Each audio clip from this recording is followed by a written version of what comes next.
Dans la situation fonctionnelle, voyons comment calculer le taux de variation.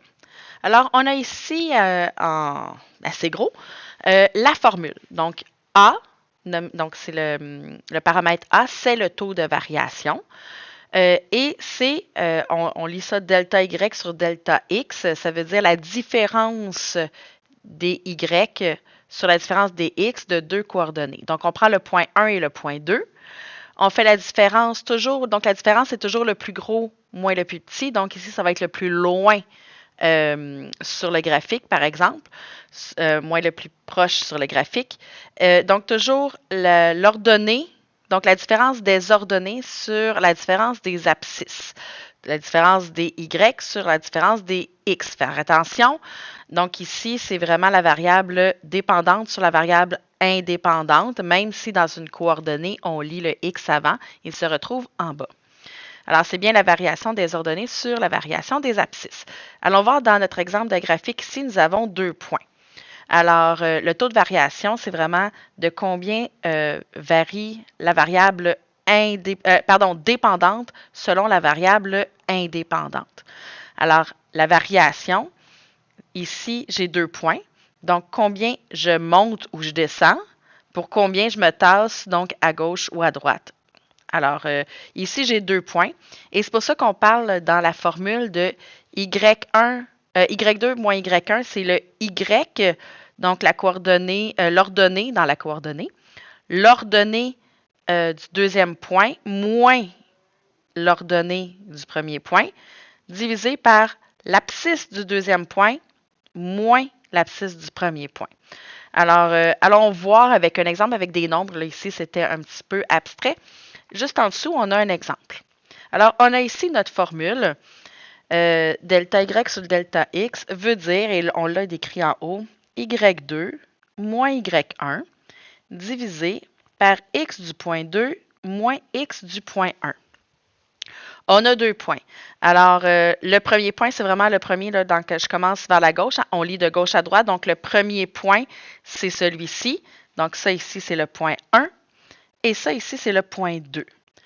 Si vous voulez, vous pouvez identifier en dessous qu'est-ce que le X, qu'est-ce que le Y. Hein? Dans une coordonnée, le premier, c'est X. Le deuxième nombre, c'est Y. Et ça, c'est donc le X du point 1. C'est ce qu'on appelle X1. Ça ici, c'est le Y du point 1, donc c'est ce qu'on appelle le Y1 pour le point 1.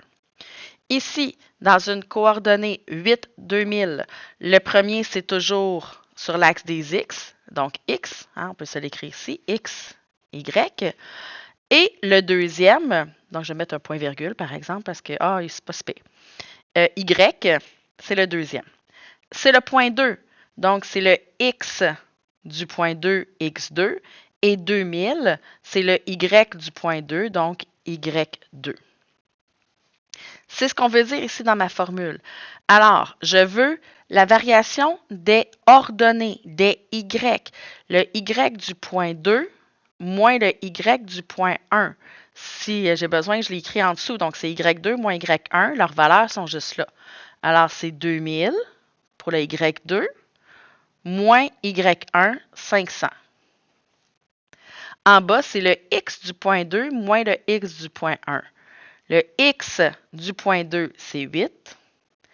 Et le X du point 1, c'est 2. Ensuite, tout ce que j'ai à faire, c'est calculer.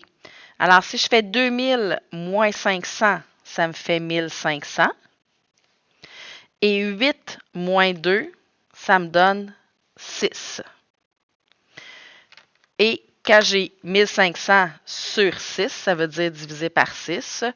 1500 divisé par 6 me donne 250.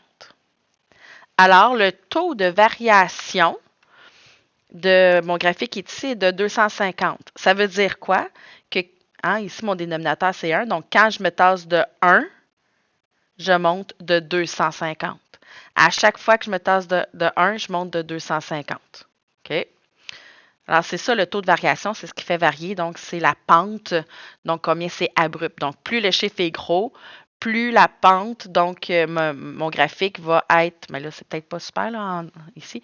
Donc, plus mon chiffre va être gros, plus mon taux de variation est gros et plus le graphique est la pente est élevée et plus ça diminue ici. Quand je dis la pente, imaginez un petit bonhomme là, ici là, sur mon crayon.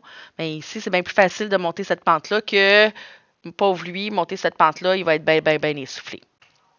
Alors, c'est comme ça qu'on calcule le taux de variation dans une fonction affine.